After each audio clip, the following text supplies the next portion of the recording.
Hello বন্ধুরা, এখন বাজে 1টা 15। আর এখন এনেছে তোমাদের দাদাভাই বাজার করে। তা আমি এদিকে কাটাকুটি করে দিয়েছিলাম প্রথমেই, যেহেতু তোমাদের দাদাভাই আদা রসুন পেঁয়াজ আলু টালু এনে দিয়েছিল। তারপরেই মেয়েকে পড়তে মানে পড়ার থেকে আনতে গেছিলো, যেহেতু খুব দেরি হয়ে গেছিলো আজকে। আর দাদাভাই প্রচণ্ড কাজের চাপ ছিল, তাই সকালবেলা বাজার করতে পারিনি। তাই আমাকে বললো মশলা টশলা করে কষাকষি করো, আমি এদিকে মাংস নিয়ে চলে আসছি। এই দেখো বন্ধুরা, আমি এদিকে এই যে আমার পেঁয়াজ কেটে আমি কষাকষি করছি। এই যে এদিকে আমার আলু ভেজে তোলা হয়ে গেছে, এদিকে মশলাও করা হয়ে গেছে। আমি এদিকে মশলা কষবো, আর এদিকে তোমাদের দাদাভাই এই যে বাজার এনেছে। এখন যেহেতু মুরগির মাংস আনলো দেখি।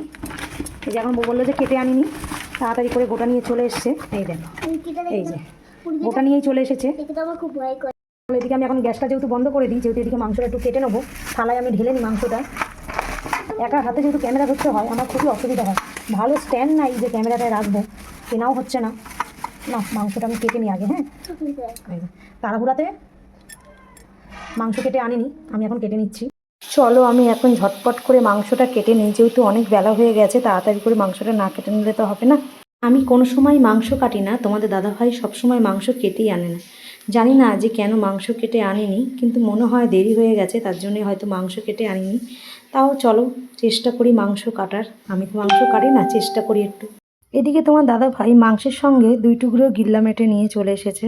এদিকে আমার মাংস কাটা কমপ্লিট হয়ে গেছে, এবার আমি ভালো করে মাংসটাকে ধুয়ে নেব। এদিকে কল খুলে আমি মাংসটাকেও ভালো করে ধুয়ে নিলাম। আর এদিকে এক হাতে মাংসের মশলা যেহেতু করার মধ্যে কষাকষি করছি, যেহেতু অনেকটাই দেরি হয়ে গেছে আমার।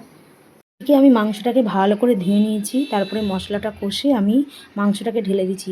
প্রতিবারের মতন আজকে আমি আর ম্যারিনেট করিনি, যেহেতু অনেক দেরি হয়ে গেছে। সরাসরি মাংসটা মশলার মধ্যে ঢেলে ভালো করে কষাকষি করে নিলাম। এদিকে কথা বলতে বলতে আমার মাংসটাও কষা কমপ্লিট। এদিকে আমার এখনও মাংসের ঝোল ফুটছে, এখনও রান্না কমপ্লিট হয়নি। হয়ে যাবে কিছুক্ষণের মধ্যে। তোমাদের কেমন লাগলো ভিডিওটা তোমরা কমেন্ট করে